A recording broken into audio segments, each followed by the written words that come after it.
काव्येषु नाटकं रम्यं तत्र रम्या Shakuntala. Abhijnana Shakuntala, perhaps the most popular Sanskrit drama, is based on a story in Mahabharata.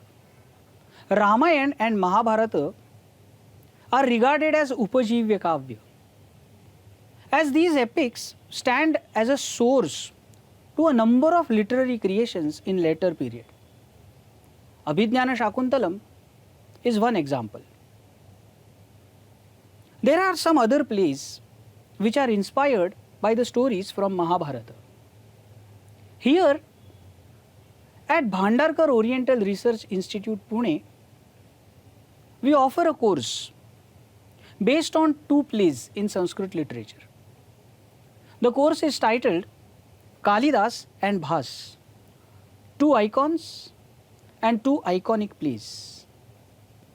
Both Bhasa and Kalidasa have their unique style of presenting the play, and both make major alterations in the original story.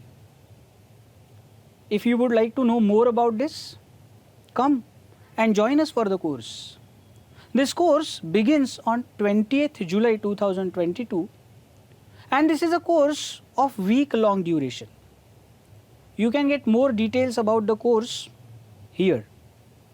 So come. We are eager to welcome the Kannajars, because Kalidasa says, Aparitoshad vidusham na sadhu manye prayoga vidnyanam. Swagatam.